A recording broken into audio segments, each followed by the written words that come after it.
सम्पूर्ण अगजन र मण्डली परिवारलाई प्रभु येशू ख्रीष्टको नाममा जय मसीह। सम्पूर्ण मण्डली परिवारलाई विशेष गरी धन्यवाद दिन चाहन्छु। म यो चर्चमा अथवा यो मण्डलीमा आज वचन लिएर आएको दोस्रो पटक हो र तपाईहरुलाई एकदमै धन्यवाद दिन चाहन्छु यो समयको लागि। आज म तपाईहरुको अगाडि मसँग अलिकति समय पनि कम छ, मैले अर्को ठाउँमा नै जानु छ। आज म तपाईहरुसँग सिधै वचन परिचय नदिकन, किनकि सबैले चिन्नुहुन्छ होला मलाई है, त्यसो भएको हुनाले म सिधै वचनमा जान चाहन्छु।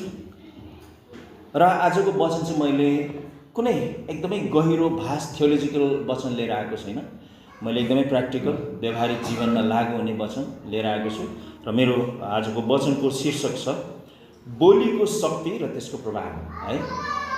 बोलीको शक्ति र त्यसको प्रभाव सिम्पल छ, बुझ्नुहुन्छ है। बोली भनेको हामी सबैजना बोल्न सक्छौँ होइन, बोल्न नसक्ने कोही हुनुहुन्छ? कोही पनि हुनुहुन्न। अब सबैजनाले हामी हरेक दिन केही न केही बोलिरहेका हुन्छौँ। बिहान उठेदेखि उठ्ने बित्तिकै हामी प्रार्थना गर्छौँ, त्यो पनि बोल्नै पर्ने हुन्छ। अनि आफन्तहरूसँग, दाजुभाइ, घर परिवारसँग, साथसाथै अफिसमा, हरेक काममा हामी बोल्नै पर्छ। किनकि बोली चाहिँ कस्तो हो भने त्यो हाम्रो भावनाको आदान प्रदान गर्ने, अर्थात् चाहिँ हाम्रो जति पनि व्यवहारिक कुराहरूको आदान प्रदान गर्ने एउटा माध्यम हो। अनि त्यसले गर्दाखेरि हामी हरेक दिन हामी चाहिँ बोलिरहेका हुन्छौँ। जस्तो कि अब हामी कसैसँग कुरा गर्नु पर्यो भने पनि हामी बोल्छौँ। इसाराले त हामी गर्दैनौँ, किनकि हामी बोल्न सक्छौँ। परमेश्वरले हामीले आवाज दिनुभएको छ, ओठ जिब्रो दिनुभएको छ। यदि हामीसँग ओठ नहुन्थ्यो भने र जिब्रो नहुन्थ्यो भने हामी बोल्न सक्दैनथ्यौँ। तर हामीसँग परमेश्वरले सबै कुरा दिनुभएको छ र हामी बोलिरहेका हुन्छौँ भावनात्मक कुराहरू व्यक्त गर्नको निम्ति, कहिलेकाहीँ रिस उठेको बेलामा मान्छेहरूसँग बाँच्नको निम्ति पनि। तर हामी विश्वासीहरू बाँच्दैनौँ। तर मान्छेले विभिन्न प्रकारले हाम्रो बोलीलाई आफ्नो बोलीलाई प्रयोग गरिरहेको हुन्छ। तर यो बोली भन्ने कुरा के हो र हामीले बोलीलाई कसरी प्रयोग गरिरहेका छौँ है। म एउटा वचनको खण्डलाई, हितोपदेशको पुस्तकलाई सबैले पल्टाउनुहोस्। हुन त बोलीको बारेमा बाइबलमा धेरै ठाउँमा उल्लेख गरिएको छ र किनकि यो बोली चाहिँ एकदमै शक्तिशाली हुन्छ है। हाम्रो मुखबाट निस्केको बोली चाहिँ एकदमै शक्तिशाली हुन्छ। हामीलाई थाहा छ परमेश्वरले जब सृष्टि गर्नुभयो, ब्रह्माण्डलाई सृष्टि गर्नु हुँदाखेरि पनि परमेश्वरले बोल्नुभयो है। उज्यालो होस् भन्नुभयो, उज्यालो भयो। जमिनमा पानी र जमिन छुट्योस् भन्नुभयो, त्यो पनि भयो। र 6 दिनसम्म उहाँ बोलिराख्नुभयो। अनि 6औं दिनमा चाहिँ मानिसलाई परमेश्वरले आफ्नै हातले सृष्टि गर्नुभयो। त्यसो भएको हुनाले त्यो नै बोली चाहिँ परमेश्वरले मानिसमा पनि हालिदिनु भएको छ। पशु पक्षीहरू बोलेको तपाईँले सुन्नु भएको छ? बोल्न सक्दैन। तर मानिसलाई उहाँले बोल्ने बनाउनु भयो, किनकि त्यो अधिकार चाहिँ परमेश्वरले मानिसलाई दिनुभएको छ। हितोपदेश 18 अध्याय सबैले पढ्नु भयो। 18 अध्यायको 21 पदलाई हेर्नुहोस्। यहाँ एकदमै इम्पोर्टेन्ट कुरा हाम्रो लागि भनिएको छ। जीवन र मृत्युको शक्ति जिब्रोमा हुन्छ, त्यसलाई प्रेम गर्नेहरूले त्यसका फल खानुपर्छ। आमेन। यहाँ नेपाली बाइबलमा चाहिँ त्यसलाई प्रेम गर्नेहरूले त्यसको फल खानुपर्छ भनेको छ। अलिकति हामीलाई बुझ्न कठिन छ यसले के भनेको भनेर।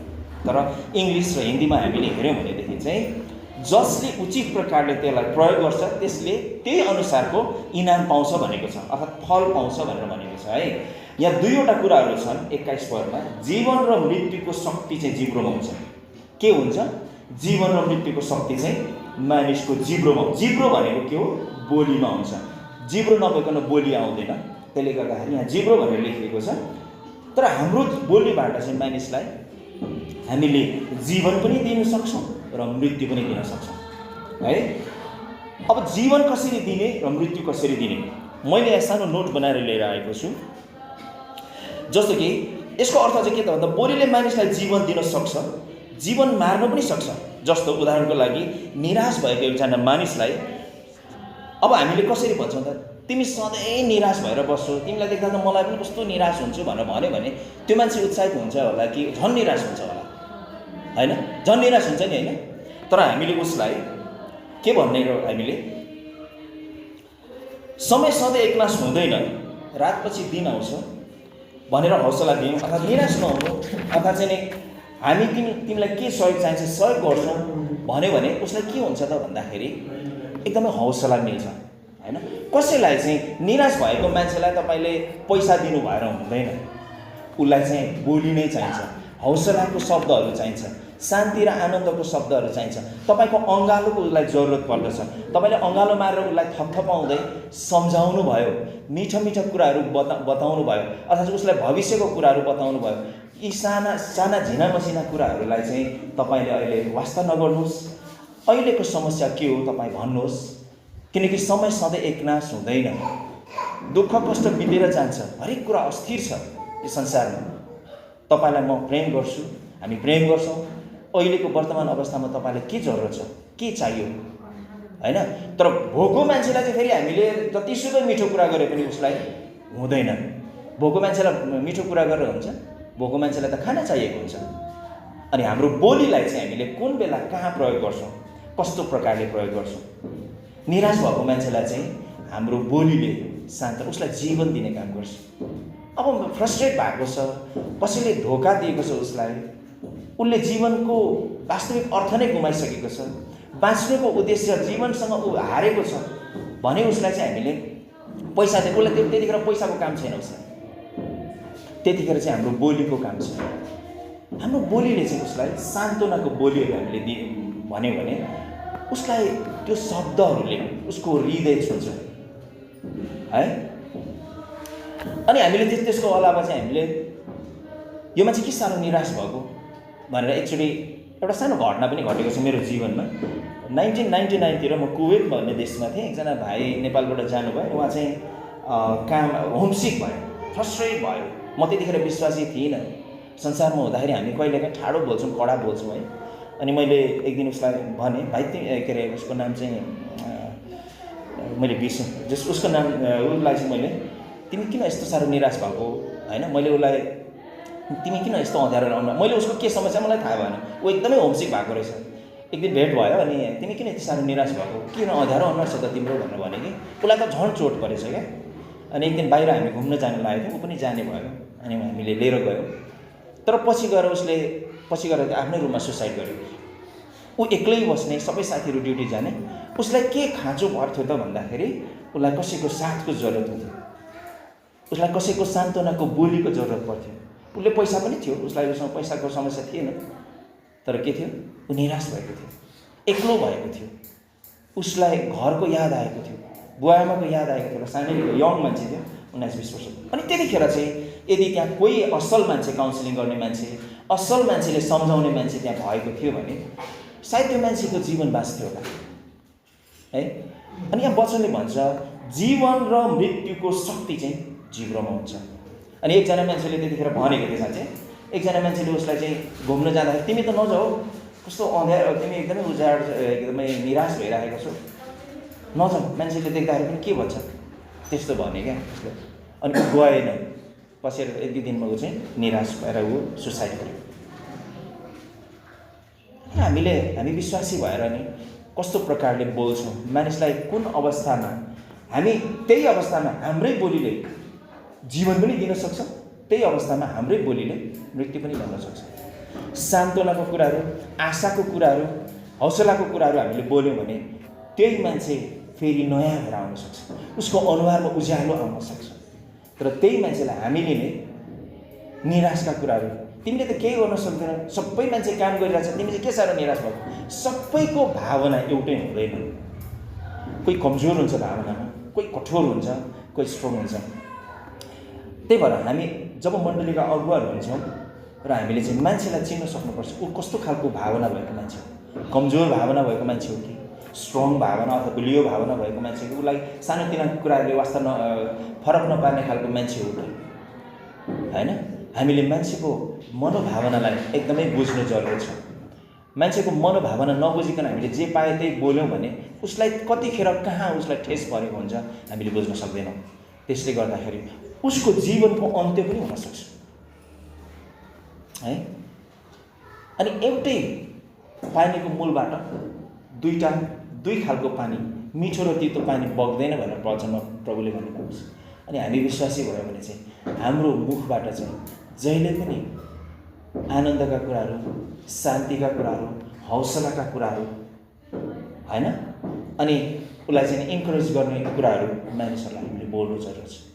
हामी विश्वासीहरू पनि कहिलेकाहीँ हामी विश्वासी भन्छौँ कि मैले धेरैजना विश्वासीहरू देखेको छु जडाङ्ग रिसाउने रिसै उठेको बेलामा म त मन सफा छ टाइम पनि भनिदिन्छु भनेर जे पाए त्यही बोल्नु हुँदैन। बोल्ने बेलामा एकदमै सोचेर बोल्नुपर्छ।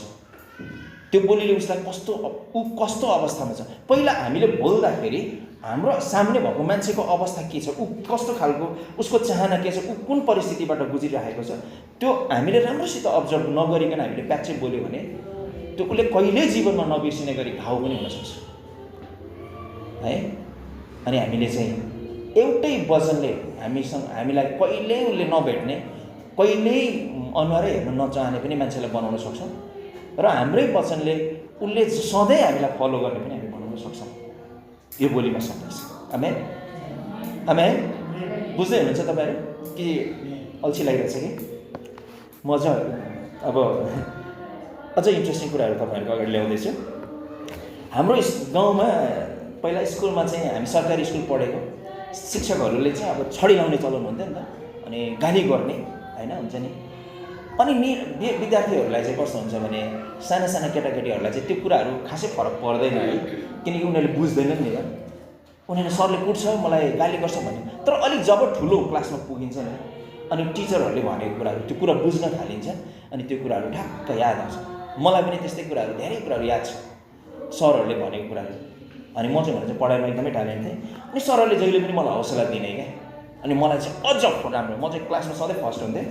अनि इक्जाममा पास हुँदाखेरि पनि सरहरूले पर्सनल पनि गिफ्टहरू दिनुहुन्थ्यो, मलाई उपहारहरू दिनुहुन्थ्यो अनि मलाई हौसला दिने। अनि त्यहाँ एकजना विद्यार्थी थियो, उसलाई चाहिँ बिचरा कहिल्यै पढ्न नआउने क्या, जति पढ्दा पनि नआउने, उसको चाहिँ दिमागले क्याचै नगर्ने। अनि उसलाई चाहिँ सरहरूले यति गाली गर्नुहुन्थ्यो क्या। अनि त्यो मान्छेले पछि पढ्नै नै छोडिदियो, पढ्नै छोड्यो, पढाइ स्कुलै छोडेर गयो उसले, पढाइ जीवनमा पढ्दै पढेन उसले। भन्नुको मतलब चाहिँ के त भन्दाखेरि हामीले राम्रो मान्छेलाई त जहिले पनि हौसला दिन्छौँ हामी है, राम्रो मान्छेलाई सबैले मन पराउँछौँ, हौसला दिन्छौँ। तर कमजोर विद्यार्थीमा के समस्या छ त? उसलाई अँगालो मारेर तिमी पढ्न सक्छौ, कोसिस गर्यो भने, उसले सक्छ भने तिमी पनि सक्छौ होइन। तर तिमीले पढ्ने बेलामा चाहिँ अलिकति ध्यान दिनु भनेर उसलाई हामीले इन्करेज गर्ने कोसिस गऱ्यौँ भने, हामीले कमजोर मान्छेलाई जहिले पनि कहिले पनि कमजोर मान्छेहरूलाई हामीले कमजोर छस् भनेर हामीले अन्डरएस्टिमेट गरेर उसलाई उसको कमी कमजोरीलाई औँल्याएर उसलाई घोच्ने पेच्ने गर्नु हुँदैन। किनकि पढ्नै नजान्ने मान्छेहरू, पढ्दै नपढेका मान्छेहरूले पनि संसारमा ठुल्ठुला कामहरू गरेका छन्।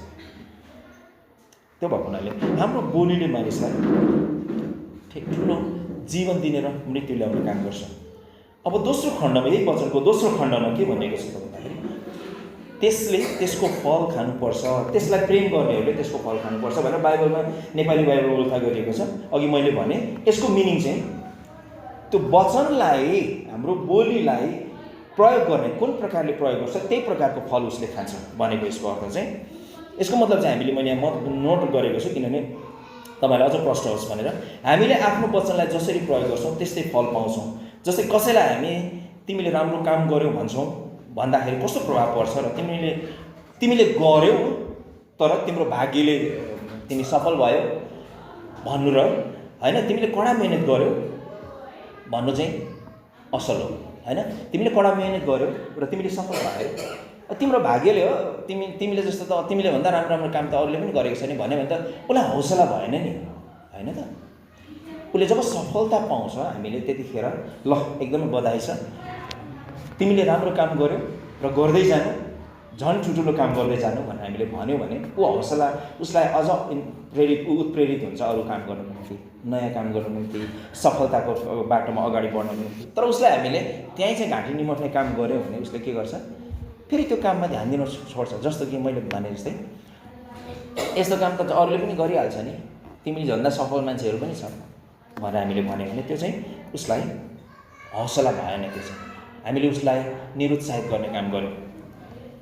कतिपय अवस्थामा हामीले सोचेर राम्रै सोचेर भनेको हुन्छौँ होइन, तर हाम्रो बोलीले चाहिँ नकारात्मक प्रभावहरू पारिरहेको हुन्छ।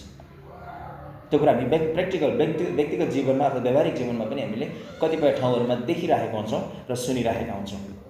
त्यो भएको हुनाले हामीले यो हितोपदेशको पुस्तक राजा सोलोमनले लेखेका हुन् र बाइबल चाहिँ, सम्पूर्ण बाइबल चाहिँ पवित्र आत्माको अगुवाईमा बाइबलका लेखकहरूले लेखे। सोलोमन राजा चाहिँ संसारमा सबैभन्दा कस्ता राजा थिए? बुद्धिमान राजा थिए। उनले चाहिँ परमेश्वरसँग के मागे त भन्दा धन सम्पत्ति मागेन। हामीले चाहिँ परमेश्वरले त तँलाई के चाहिन्छ भने हामीले परमेश्वरले हामीलाई भन्नुभयो भने हामी चाहिँ मलाई टन्नै पैसा सम्पत्ति दिनुहोस् भन्थ्यौँ होला। तर राजा सोलोमनले चाहिँ तपाईँले मलाई यत्रो जनता दिनुभएको छ, प्रजा दिनुभएको छ, यी प्रजाहरूलाई अगुवाई गर्ने मलाई ज्ञान बुद्धि दिनुहोस् भनेर भनेका थिए। राजा सोलोमनले त्यसो भन्दाखेरि परमेश्वरले के भन्नुभयो भने तैँले धन सम्पत्ति लोभिएर मागिनस्, त उत्तम कुरा मागिस्, बुद्धि मागिस्, त्यसले गर्दाखेरि म तँलाई धन सम्पत्ति पनि दिन्छु भनेर। आज संसारमा हामीले बाइबलमा हामी पाउँछौँ राजा सोलोमन चाहिँ संसारमा सबैभन्दा धनी र बुद्धिमान राजा थिए। इजरायलमा धेरै राजाहरूले राज्य गरे।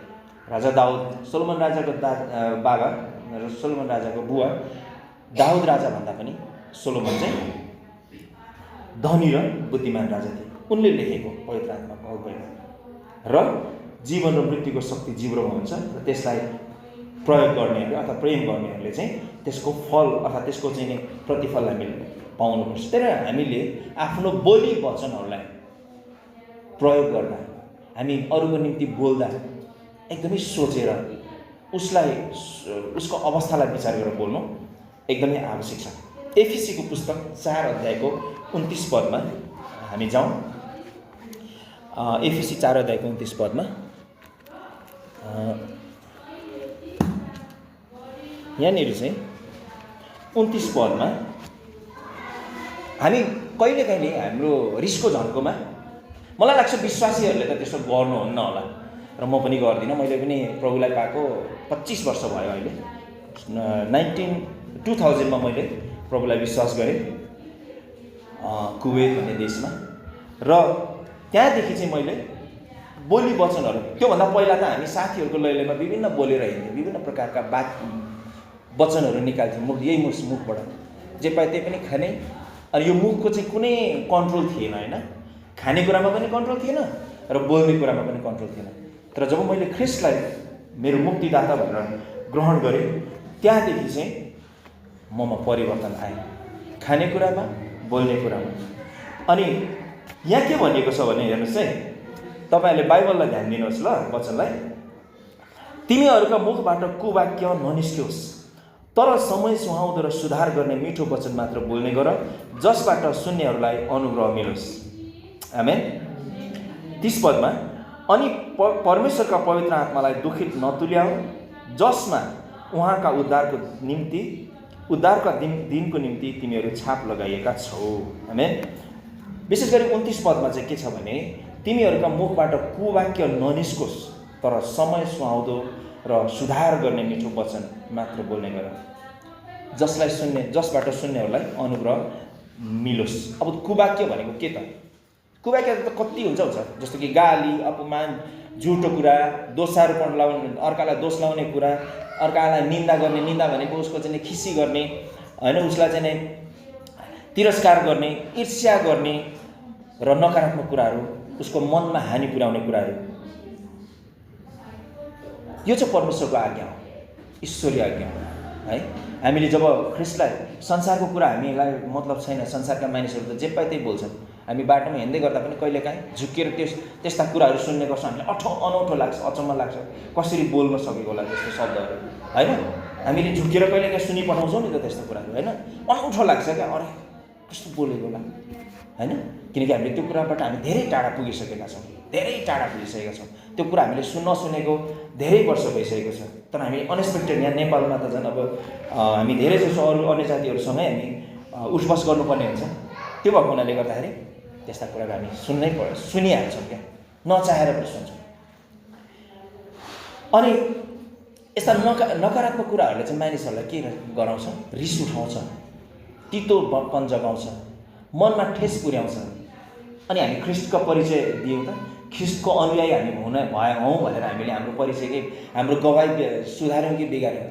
जब हामी रिसको झन्कोमा पनि हामी रिसकै झन्को, हामी रिस कहिले हामीलाई पनि रिस उठ्छ, तर रिस उठ्यो भन्दैमा प्याच्च हामीले नराम्रो शब्दहरू भनिहाल्नु हुँदैन। नराम्रो शब्द भनेको त्यो छाडा बोली नै होइन, कहिलेकाहीँ अरूलाई भन्ने कुरा नि तेरो त कामै छैन, तैँले त्यति पनि गर्नु नसक्ने यो पनि हामीलाई सुहाउँदैन। यस्तो कुरा हामीले भन्नै हुँदैन। बरु केही बोल्न सकिँदैन भने एकछिन चुप लागेर बस्ने, अनि रिसलाई कन्ट्रोल गर्नु एकदमै गाह्रो हुन्छ है। तर पवित्र आत्माको शक्तिमा हामीले हरेक कुरालाई कन्ट्रोल गर्न सक्छौँ। आमेन। कुवाक्य म आज बोलीको बारेमा बोलिरहेको छु किनकि यो कुरा मलाई एकदमै मनपर्छ। म पनि बोल्दिनँ, प्रभुलाई महिमा होस् कि मैले ख्रीष्टलाई ग्रहण गरेपछि मैले यी नराम्रा शब्दहरूबाट म छुटकारा पाइसकेको छु। र हामीले मान्छेको अगाडि बोल्दाखेरि मलाई धेरैजना मान्छेले पनि भन्नुहुन्छ, अनि हाम्रो बोलीचालीबाट चाहिँ हामी विश्वासीको पहिचान दिनुपर्छ। मसँग बोल्ने मान्छेहरू अन्य जातिले पनि तपाईँ क्रिस्चियन हो कि क्या हो भनेर भन्छ। किन तपाईँले कसरी थाहा पाउनुभयो? अनि तपाईँको बोलीचालीबाट थाहा हुन्छ। भन्नुको मतलब चाहिँ के त भने जब हामी बोल्छौँ अनि हाम्रो बोलीले हाम्रो पहिचान दिन्छ। आमेन। हामी ख्रीष्टका जन हौ भनेर हाम्रो बोलीचालीले पनि, त्यो कुरा त मलाई थाहा थिएन। एकजना मान्छेले त्यसो भनेपछि मैले त्यहाँदेखि मैले ठ्याक्क याद गरेँ क्या। अरे मलाई खुसी लाग्यो, तपाईँ क्रिस्चियन जस्तो लाग्यो हो हो। किन भनेको तपाईँको बोलीचालीबाट तपाईँ थाहा पाएन। कति खुसी लाग्छ होइन। त्यसो भएको हुनाले हाम्रो बोली वचन चाहिँ हाम्रो परिचय बनोस् क्या। हाम्रो बोली वचन चाहिँ हाम्रो परिचय बनोस्। होइन। अनि हामीले बोलेका कुराहरूले चाहिँ अरूलाई के मिलोस् त भन्दा हौसला मिलोस्, शान्ति मिलोस्, आनन्द मिलोस्। त्यसबाट हामीलाई ख्रीष्टको जन हो भनेर हामीलाई मानिसहरूले चिन्छ। अब सुधार गर्ने शब्दहरू हामीले, हाम्रो बोलीहरू अरूलाई सुधार गर्ने, हौसला दिने, उठाउने, शान्ति दिने खालको हुनुपर्छ। अब जस्तो उदाहरणको लागि कोही दुःखमा छ भने उसलाई शान्ति चाहियो। दुःखमा भनेको समस्यामा परेको हुन्छ नि। जस्तो दुःख भनेको कसैको घरमा बिमारी छ होइन, उसलाई पीडा भइरहेको छ, कोही धोका पाएको छ, ऊ एक्लो महसुस गरिरहेको छ। उसले त्यो धोका पाएको मान्छेले संसारमा जस्तो सुकै रमाइलो वातावरणमा लानुहोस्, उसले आफूलाई एक्लो महसुस गरिरहेको हुन्छ होइन। उसलाई त्यो वरिपरिको रमझम रमाइलो उसलाई कुनै मतलब हुँदैन। तर तपाईँले उसलाई गएर अँगालो मारेर 2 शब्द मिठो वचन बोलिदिनु भयो भने, 2 शब्द उसलाई चाहिँ नै तपाईँको समस्या के हो उसलाई चाहिँ नै तपाईँ घन्टौँ बसेर उसलाई चाहिँ सम्झाउनु पनि पर्दैन। 5-10 मिनट बसेर हामीले उसलाई चाहिँ के छ तपाईँको समस्या, किन तपाईँ निराश देखिनुहुन्छ त, के छ प्लिज भन्नुहोस् मलाई, तपाईँलाई म केही सहयोग गर्न सक्छु कि। अनि बिस्तारै उसले कुरा खोल्दै जान्छ। अनि हाम्रो बोलीले उसको हृदयलाई छुन्छ। हामीले बोलीले उसको हृदयलाई नयाँ बनाउँछ। मुर्झाइरहेको ओइलिएको घामले ओइलाएको बिरुवालाई हामीले पानी हालिदिएर ओझेलमा राख्यौँ भने के हुन्छ? त्यो बिरुवा बिस्तारै हरियो हुँदै आउँछ। त्यसले बिस्तारै त्यसको फ्रेसनेस पाउँछ। अनि त्यो बिरुवा के हुन्छ? हरियो पात भएर फेरि नयाँ भएर आउँछ। आज कसैको जीवन सुक्खापनले भरिएको हुन्छ। यहाँ त अहिले मान्छेले प्रेममा धोका पाउने, श्रीमानले श्रीमतीलाई छोड्ने, श्रीमतीले श्रीमानलाई छोड्ने भन्ने त संसारमा हेर्ने हो भने त आम कुरा भइसकेको छ। कति मान्छे पीडामा छन् होइन, एक्लो, नितान्त एक्लो। के सोच्छ होला त्यो मान्छेले? एक्लो बसेको मान्छेले उसलाई सम्झाउने मान्छे को हुन्छ? धेरै छोरा मान्छेहरूले आफ्नो पीडा बताउँदैनन्, तर हामीलाई थाहा हुन्छ कि ती मान्छेहरूको भित्र जीवनमा के चलिरहेको छ भन्ने कुरा। त्यसो भएको हुनाले यदि कोही गलत छ भने होइन, गल्ती गरेर पनि मान्छे गल्ती पनि गर्छ नि त। गल्ती गरेको बेलामा गल्ती गऱ्यो भन्दा तथा नाम गाली गर्ने मान्छेहरू हुन्छन् क्या। जब गल्ती गर्छ नि मान्छे, त्यसको त बुद्धि नै छैन, त्यसकोले कहिले पनि त्यो सुध्रिँदैन, त्यसको कामै छैन भन्ने होइन। जब गल्ती गर्छ त्यो मान्छेलाई हामीले भेटेर जाने, उसलाई भेट्ने, तिमीले यस्तो भएछ, ऊ भाग्न खोज्छ नि त। गल्ती गरेपछि मान्छे लुक्न खोज्छ, मान्छेहरूसँग भेट्न खोज्दैन। तर हामी विश्वासीले चाहिँ उसलाई गएर भेट्ने, भाइ तिमीले गल्ती गरेछौ, अथवा बहिनी तिमीले गल्ती गरेछौ, तिमीलाई म भेट्न आएको र तिमी सुध्रिन सक्छौ, तिमी सुध्रिनको निम्ति यो काम गर्नुपर्छ। अब कोही कुलतमा फसेको हुन्छ, कसैले चाहिँ अब चोरी गरेको होला, कसैले के गरेको होला, कसैले के गर्यो, त्यो अनुसार उसको अवस्था के छ त्यसलाई अब्जर्भ गरेर हामी अगुवाले चाहिँ उसलाई सुधारको बोली बोल्ने होइन, उसलाई सुध्रिने मौका दिने। तिमी सुध्रिन सक्छौ, तिमी पनि अरू मान्छे जस्तै हो, तर तिमीले सुध्रिनको निम्ति यो कुरा गर्नुपर्छ। र आइन्दादेखि त्यो कुराहरूपट्टि, त्यस्ता मान्छेहरूको सङ्गतमा, त्यस्ता कुराहरूमा नजानु। त तिमी जहिले पनि अब यो बाटो हिँड्नुपर्छ, यस्ता मान्छेहरूसँगको सङ्गत गर्नुपर्छ। उसलाई चाहिँ जहिले पनि हौसला दिने र सुधार गर्ने कुरा हामीले बोल्यो भनेदेखि के हुन्छ भने त्यो मान्छे अवश्य सुध्रिन्छ। तर त्यो गर्दाखेरि पनि त्यो मान्छे सुधारको बाटोमा आउन चाहेन, बारम्बार त्यही कुरा नै उसले गरिराख्यो भने चाहिँ के हुन्छ भने त्यो मान्छे चाहिँ होइन सुध्रिँदैन भनेर उसलाई 3-4 वचनमै भनेको छ। 2-3 चोटिको घप्कीपछि पनि ऊ त्यस्तै गरिराख्छ भने त्यसलाई छोडिदिनु भनेको छ। हामीले 2-3 चोटि हामीले उसलाई सुधार्ने कोसिस चाहिँ गर्नुपर्छ, तर अरू पनि ऊ मान्दैन भनेदेखि चाहिँ उसलाई उसको निम्ति हामीले प्रार्थना गर्ने हो। अनि ल ठिकै छ भाइ, अब तिमीले हामीले सम्झाउनेसम्म सम्झायौ, अब तिमी हामीले सम्झेको कुरामा मान्दैनौ भने अथवा भाइ अथवा बहिनी तिमी आफ्नो विचार गर हैन। अब तिमीलाई परमेश्वरले नै तिमीलाई घुमाएर अहिले चाहनु भने तिमीलाई फर्काएर ल्याउनुहुन्छ। त्यो परमेश्वरको समयमा हामी छोडिदिनुपर्छ। कतिपय मान्छे चाहिँ घमण्डी हुन्छन्, मूर्ख हुन्छन् हैन। त्यसो भएको हुनाले अब यहाँ अर्को त्यही वचनमा के छ भने शून्यलाई अनुग्रह मिलोस् भनेर भनेको छ हैन।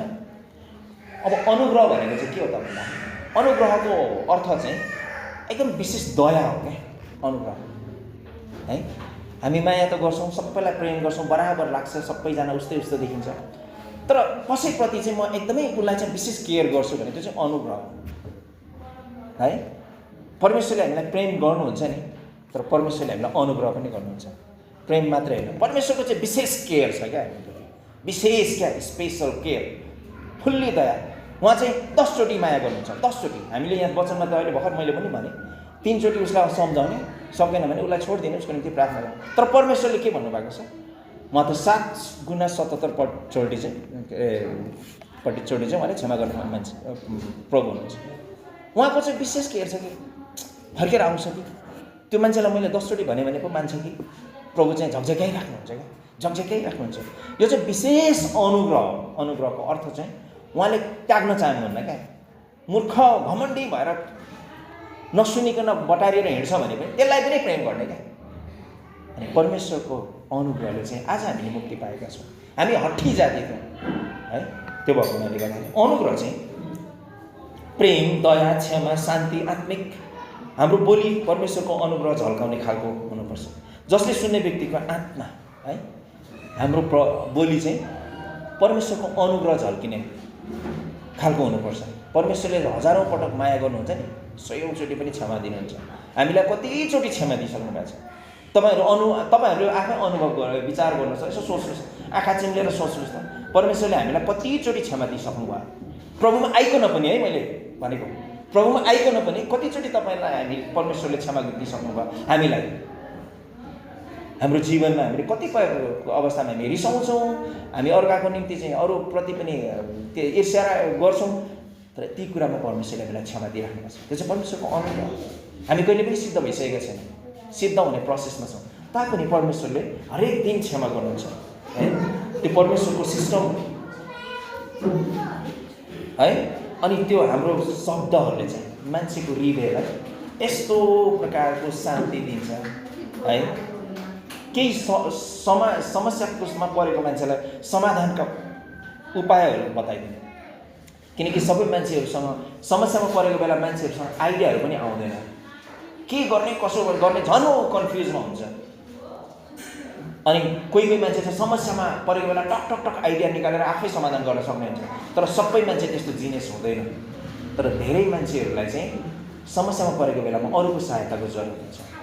अनि त्यतिखेर हामीले बोलीबाट ल तपाईँ त्यसो भने यसो गर्नुहोस्, तपाईँको आर्थिक समस्या भने तपाईँले यो गर्नुहोस्, तपाईँको आत्मिक समस्या भने यो गर्नुहोस्, तपाईँको वैवाहिक समस्या भने यो गर्नुहोस्, तपाईँको घर पारिवारिक समस्या भने यो गर्नुहोस्, तपाईँको मित्रतामा सम्बन्धमा समस्या हो भने यो गर्नुहोस्। अनि हाम्रो बोलीले चाहिँ त्यहाँ के गर्छ, नयाँपन ल्याउँछ, नयाँ आइडियाहरू दिन्छ। अनि हामीले चाहिँ कहिले पनि कडा बोलेर, हाम्रो बोलीको प्रभाव चाहिँ कस्तो हुनुपर्छ भने जहिले पनि कडा बोली होइन, नरम बोली गरेर उसको समस्यालाई समाधान गर्नुपर्छ। यो संसारमा चाहिँ के छ भने नि, एकदमै संसारमा हेर्ने भने अघि नै मैले भन्छ, यहाँ चाहिँ ईर्ष्या छ। अब कसैले राम्रो घर बनायो भने पनि ईर्ष्या गरेको छ, कसैले सफलता पायो भने ईर्ष्या गरेको छ, कोही चाहिँ अब राम्रो ठाउँमा जान पायो, उसले कमाइ राम्रो गर्यो भने त्यसको पनि ईर्ष्या गर्ने चलन छ हैन। नकारात्मक छ क्या, तर ख्रिस्टको राज्यमा चाहिँ सबै सकारात्मक छ। हामी चाहिँ कसैले के भन्छ सफलता पायो, हामी उसलाई बधाई दिन्छौँ। कतिजना मान्छेले चाहिँ मुखबाट मात्रै बधाई दिन्छ क्या, हृदयभित्रबाट चाहिँ उसलाई जेलुसी अथवा चाहिँ ईर्ष्या भइरहेको हुन्छ। मैले चाहिँ कहिले गर्ने, आफू पनि हामीले जब अर्काको निम्ति हृदयबाट उसलाई के गर्ने राम्रो प्रकारले हामी बधाई दिन्छौँ भने त्यसको रिफ्लेक्सन अथवा त्यसको परावर्तन चाहिँ हामीमा पनि आउँछ। हामी अर्काको लागि भलाइ चाहन्छौँ भने हाम्रो जीवनमा पनि भलाइ उत्पन्न हुन्छ। हामी किनकि जहिले पनि हामी अरूको भलाइ गर्नको निम्ति ख्रिस्टले हामीलाई चुन्नु भएको। अनि मैले अस्ति फेसबुकमा एउटा स्ट्याटस पनि लेखेँ, मलाई परमेश्वरले त्यो ठ्याक्कै याद गर्नुभयो। प्रेम भनेको चाहिँ संसारमा विभिन्न मान्छेले धर्म कर्म गर्छ नि, बाइबलको सारांश, बाइबललाई एउटै शब्दमा भन्ने हो भने चाहिँ प्रेम हो क्या है। यो सम्पूर्ण प्रेमै प्रेमले भरिएको छ। अनि संसारमा यस्तो धर्म छैन, धर्म यस्तो धर्म छैन, सबैभन्दा ठुलो धर्म चाहिँ प्रेम हो मैले लेखेको थिएँ, र सबैभन्दा ठुलो कर्म चाहिँ भलाइ हो होइन। त्यसो भएको हुनाले संसारमा जो भएका कुराहरू हामीले हेर्नु हुँदैन, तर ख्रिस्टमा हामीले हौसला र दयाले भरिएको शब्दहरू पनि बोल्नुपर्छ। जस्तै कसैलाई हामीले खालि त गल्ती मात्रै गर्छौ भनेर हामीले भन्यो भने, अर्थात् तेरो यो मान्छेको बुद्धि नै छैन भनेर हामीले उसलाई चाहिँ नकारात्मक कुराहरू गर्यो भने उसलाई एकदमै खराब असर पर्न सक्छ। कसैले सफलता पायो भने अघि मैले भने जस्तै भाग्यले पाएको, तिम्रो भाग्य ठुलो रहेछ, बलियो रहेछ भाग्य भन्नुभन्दा तिमीले राम्रो काम गर्यौ, कडा मेहनत गर्यौ र सफलता पायौ भन्नु राम्रो। कसैले दुःख सुनायो भने यो त सबैलाई हुन्छ भनेर उसलाई, दुःख त सबैलाई पर्छ, यो त हुने कुरा हो, हुने नै तिमीलाई हुनु नै थियो भन्नुको सट्टा धैर्य गर अब होइन, समय यस्तो हुँदैन होइन, दुःख आउँछ जीवनमा, दुःख आउँछ, अरूलाई पनि दुःख पर्छ, तर दुःखमा धैर्य धारण गर्न सक्नुपर्छ। समय फेरिन्छ, म तिमीलाई सहयोग गर्छु, अथवा तिम्रो समस्या के हो भन, हामी सहयोग गर्छौँ, त्यसको लागि हामी पहल गर्छौँ। अब मण्डलीको विश्वासी हो भने उसलाई आर्थिक समस्या छ भने हामी भेटी उठाएर उसलाई केही सहयोग गर्न सक्छौँ। उसलाई आत्मिक समस्या छ भने अगुवाहरूले गएर चाहिँ उसको निम्ति प्रार्थना र वचनहरूको सेयर गर्न सक्छौँ। उसको चाहिँ नै भावनात्मक समस्या हो भने अलिक काउन्सिलिङ गर्नु जसले जान्दछ राम्रोसित सम्झाउन सक्ने मान्छे गएर उसलाई मिठो शब्दहरू बोल्ने होइन। अनि कसैले धोका पाएको छ भने हामीले उसलाई चाहिँ कोही मान्छेले धोका पाएर एकदमै निराश भएर बसेको छ नि, त्यतिखेर चाहिँ परमेश्वरको सायद इच्छा थिएन होला तिमीले यस कुरालाई सहज रूपमा लिनुपर्छ होइन। कहिलेकाहीँ चाहिँ हामी हाम्रो आफ्नो इच्छामा जबरजस्ती लागेका हुन्छौँ र हामी धोका पायौँ भनेर हामीले दुःखमा हामी समयहरू बिताइरहेका हुन्छौँ। तर त्यतिखेर तत्कालीन अवस्थामा त उसलाई समस्या परेको हुन्छ, साह्रो परेको हुन्छ, एकदमै साह्रो। तर वास्तविकतामा व्यावहारिक जीवनमा चाहिँ त्यो उचाउ भएन भने हामी अगुवाहरूले चाहिँ जहिले पनि मिठो बोल्ने, अर्थात् हामी विश्वासीहरूले भनौँ न, अगुवा मात्रै नभएर सबै विश्वासीहरूले नै, हाम्रो क्रिस्चियन विश्वासीहरू, यो वचन चाहिँ मैले अगुवाहरूलाई भनेको होइन, सबै विश्वासीहरूलाई भनेको है। हाम्रो आचरण चाहिँ के हुनुपर्छ भने जहिले पनि सहयोगी हुनुपर्छ, जहिले पनि हौसलाको कारण बन्नुपर्छ, जहिले पनि अर्काको निम्ति उदाहरण अथवा अर्काको निम्ति सहयोगी, अर्काको निम्ति एउटा हौसलाको कारण बन्नुपर्छ। हामी चाहिँ हाम्रो बोलीले चाहिँ अर्काको जीवनमा, अरूको जीवनमा आशिष ल्याउने कुरा, शान्ति ल्याउने कुरा, आनन्द ल्याउने कुरा, हौसला ल्याउने कुरा हामी बोल्नुपर्छ। अब जस्तो कस्तो हुन्छ नि, हाम्रो बोलीको कुरा गर्दाखेरि चाहिँ म अलिकति प्र्याक्टिकल र एउटा केही कुराहरू हाम्रो दैनिक जीवनमा घट्ने कुराहरूलाई पनि भन्छु। हामी कहिलेकाहीँ बोल्छौँ कि होइन। अब जस्तो यहाँ म बोलिरहेको छु नि, तपाईँ सुनिराख्नु भएको छ होइन, मैले वचनलाई सुरु गरेँ, अब वचनलाई म समापन गर्छु होइन, यो पनि एउटा बोली हो। बोल्दाखेरि पनि हामीले कहिलेकाहीँ आधा कल्चो बोल्नु हुँदैन क्या। बोलेपछि त्यो कुरालाई, कुनै पनि कुरा सुरु गरेपछि त्यसलाई अन्त्य गर्नुपर्छ। अलिकति हाँसास्पद कुरा, कोही मान्छेहरू चाहिँ फोनमा कुरा गर्दाखेरि मैले धेरै अनुभव गरेको छु। फोनको कुरा बोल्यो, के अरे फोन गऱ्यो, अनि कुराकानी हुन्छ अनि बिचमा कुरा नसिधिकन फोन काटिदिने मान्छेहरू हुन्छन् क्या होइन। जस्तो कि मैले एकचोटि पूर्व जाँदाखेरि कहाँ आइपुग्यो भनेर चाहिँ मलाई फोन आयो, अनि इन्टरभ्यू आइपुग्यो भने अघि फोन काटिसकेको रहेछ। अनि मैले फेरि फोन गरेँ, अनि फोन त काटियो, तपाईँले त सुन्नुभयो कि भएन, फोन त काटियो त भन्नु होइन, मैले सुनिहालेँ। त्यसपछि अनि अब हामी त्यसलाई कम्प्लिट गर्नुको लागि मैले इक्जाम्पल भनेकै, म इन्टरभ्यू आइपुगेँ भनेपछि ए हो ल त्यसो भने ठिक, आरामले आउनु है त, त्यसो भने 1 घन्टामा आइपुग्ने रहेछ होइन त, ल ओके ल बाई, अब सिध्यो होइन त कन्भर्सेसन। तर बोली चाहिँ के भयो त, तिमी इन्टरभ्यू आइपुगेको मैले सुनिहालेँ, किन अब कुरा धेरै कुरा गर्नु त अब त्यो त थाहा भएन त। त्यो चाहिँ कस्तो हुन्छ भने कतिपय कुराहरूमा हामीले सम्बन्धहरू पनि होइन व्यवहारिक जीवनमा पनि हामीले ती कुराहरूलाई अब एउटा सानो उदाहरण म भन्न चाहन्छु। यही कुराको सन्दर्भमा मलाई याद आयो कि एकजना भाइको यो प्रेम सम्बन्ध चलिरहेको थियो अनि त्यो बहिनीले चाहिँ उसलाई ठ्याक्कै अनएक्सपेक्टेड बोलचाल बन्द गर्नुभयो है। बोलचाल बन्द गर्नुभयो। कारण चाहिँ के थियो भने उनीहरूको विवाह हुन नसक्ने अवस्था थियो अनि अनएक्सपेक्टेड बोलचाल बन्द गर्नुभयो। अनि त्यो भाइ चाहिँ एकदमै टेन्सन है, समस्या उसलाई चाहिँ पीडा भयो नि। अब भनेपछि किन बोलीचाली बोल्न छोड्यो भनेर एकदम पीडामा थियो। अनि मैले सोधेँ के हो, किन भने बोलचाल अब मलाई मेसेज आउन छोड्यो, कल पनि उठाउँदैन, मेसेज पनि गर्दैन।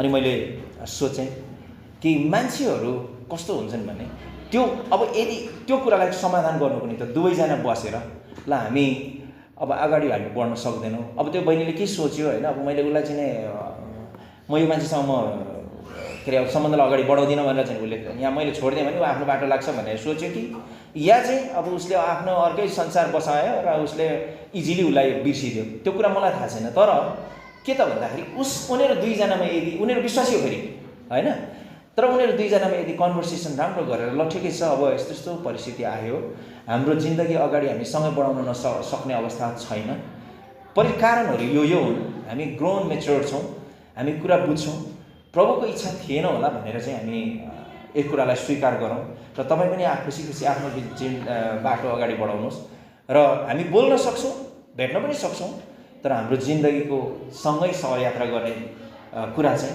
सम्भव छैन किनकि कारण यो छ भनेर उनीहरूले कुरालाई समाधान गरेको भएदेखि त्यो बोलीले त्यो भाइलाई कति सान्त्वना दिन्थ्यो र त्यो भाइ आफ्नो जीवनमा बिस्तारै बिस्तारै अगाडि बढ्न सक्थ्यो। तर एकदमै अनएक्सपेक्टेड कन्भर्सेसनलाई बोलीचालीलाई ठ्याक्कै रोकेर अनि हामीले त्यसरी हर्ट गर्नु हुँदैन। विश्वासी भएपछि हामी विश्वासी हौँ, हामी भावनामा जिउने मान्छे होइनौँ, हामी चाहिँ वास्तविकतामा र हामी चाहिँ व्यवहारिक जीवनमा जिउने मान्छे हौँ। यो हुन्छ भने हुन्छ, हुँदैन भने त्यो कुरालाई हामीले जबरजस्ती गर्नु पनि हुँदैन। परमेश्वरको इच्छा रहेछ भने अवश्य पनि हुन्छ है। त्यसो भएको हुनाले कसैले आफ्नो वचन वा व्यवहारले दुःख दिएको छ भने हामीले क्षमा पनि माग्ने गर्नुपर्छ होइन। जस्तो मैले तपाईँहरूलाई कसैलाई ठेस पुर्याएँ, मैले बोलेको कुरा आफूले रियलाइज गरेर हामीले क्षमा माग्नु एकदमै आवश्यक छ। क्षमा माग्नै पर्छ क्या, जबसम्म हामी बोल्दैनौँ, कन्फेस गर्दैनौँ। अनि कोही मान्छे चाहिँ कस्तो हुँदो रहेछ भने अब मैले बोल्दाखेरि अनएक्सपेक्टेड कसैको मन दुखिरहेको हुन्छ अनि ऊ चाहिँ त्यहाँदेखि अनि मसँग बोल्नै छोडिदिने क्या होइन। अनि किन बोल्न छोड्यो यो मान्छे भनेर हामीलाई अचम्म लाग्छ, तर उसलाई कतिखेर कुन बेला त्यो मन दुखिराखेको हुँदो रहेछ। त्यस्तो कुराहरूलाई चाहिँ परमेश्वरले अनि हामी कहिलेकाहीँ हामीले त्यसो गरिराखेको हुन्छौँ भने हामीले त्यो व्यक्तिलाई त उसले त नभनेपछि हामीलाई थाहा हुँदैन, तर हामीले जहिले पनि परमेश्वरसँग क्षमा अन्जानमा हामीले अर्काको मन दुखाइरहेको छौँ भने हामीले क्षमा माग्नु चाहिँ पर्छ। त्यो व्यक्तिसँग क्षमा माग्नुभन्दा पनि परमेश्वरसँग क्षमा माग्ने। यदि त्यो मान्छेले त्यो कुरा रिभिल गरिदियो भने त त्यो कुरा त समाधान भइ नै हाल्छ। किनकि बोलीले चाहिँ कस्तो हुन्छ भने नम्र बोलीले चाहिँ नि जब हामीलाई थाहा हुन्छ अनि पो क्षमा माग्छौँ, थाहै छैन भने हामीले कसरी क्षमा माग्ने होइन। अनि अब कसैसँग अब छुट्टिनु पर्यो होइन, अघि मैले भनेको जस्तै सम्बन्धमा दुईजना मान्छे चाहिँ छुट्टिनु पर्ने भयो होइन, सम्बन्ध अगाडि बढाउन नसकेर छुट्टिने भयो भने एक दुईचोटि त्यो अहिलेको जस्तो मैले भने जस्तै काउन्सिलिङ गर्ने, यो कारणले गर्दा हामी अलग हुनु उत्तम छ भनेर भन्दाखेरि पनि त्यो मान्छे चाहिँ पछि नै परिराख्छ भनेदेखि चाहिँ अनि त्यो मान्छेलाई हामीलाई एउटा सिद्धान्त थाहा नै छ, एकचोटि दुईचोटि तीनचोटि सम्झाउँदा पनि पछि गरिराख्यो भने त्यो उसको प्रब्लम हो भनेर उसलाई हामीले इग्नोर गरेर जान। तर एकचोटि चाहिँ हामीले राम्रोसित त्यो कुरालाई कन्क्लुजनमा जानुपर्छ।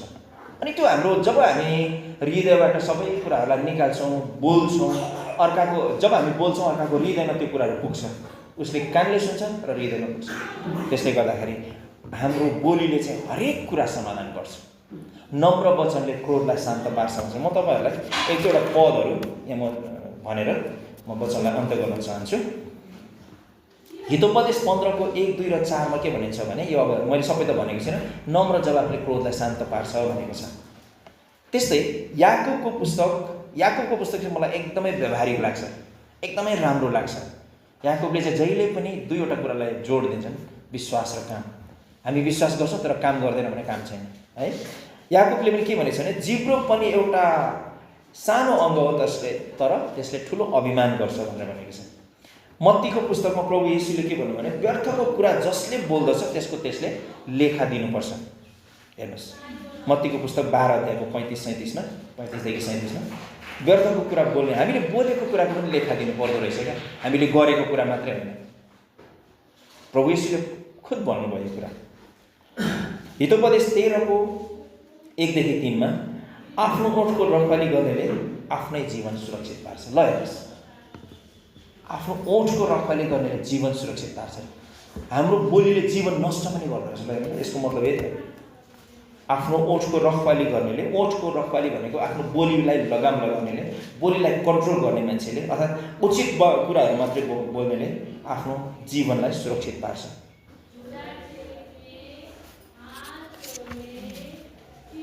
परमेश्वरले हामीलाई धेरै ठाउँ क्या यो बोलीको बारेमा हामीलाई वचन दिनुभएको छ। किनकि बोली भनेको यस्तो खतरनाक चिज हो नि।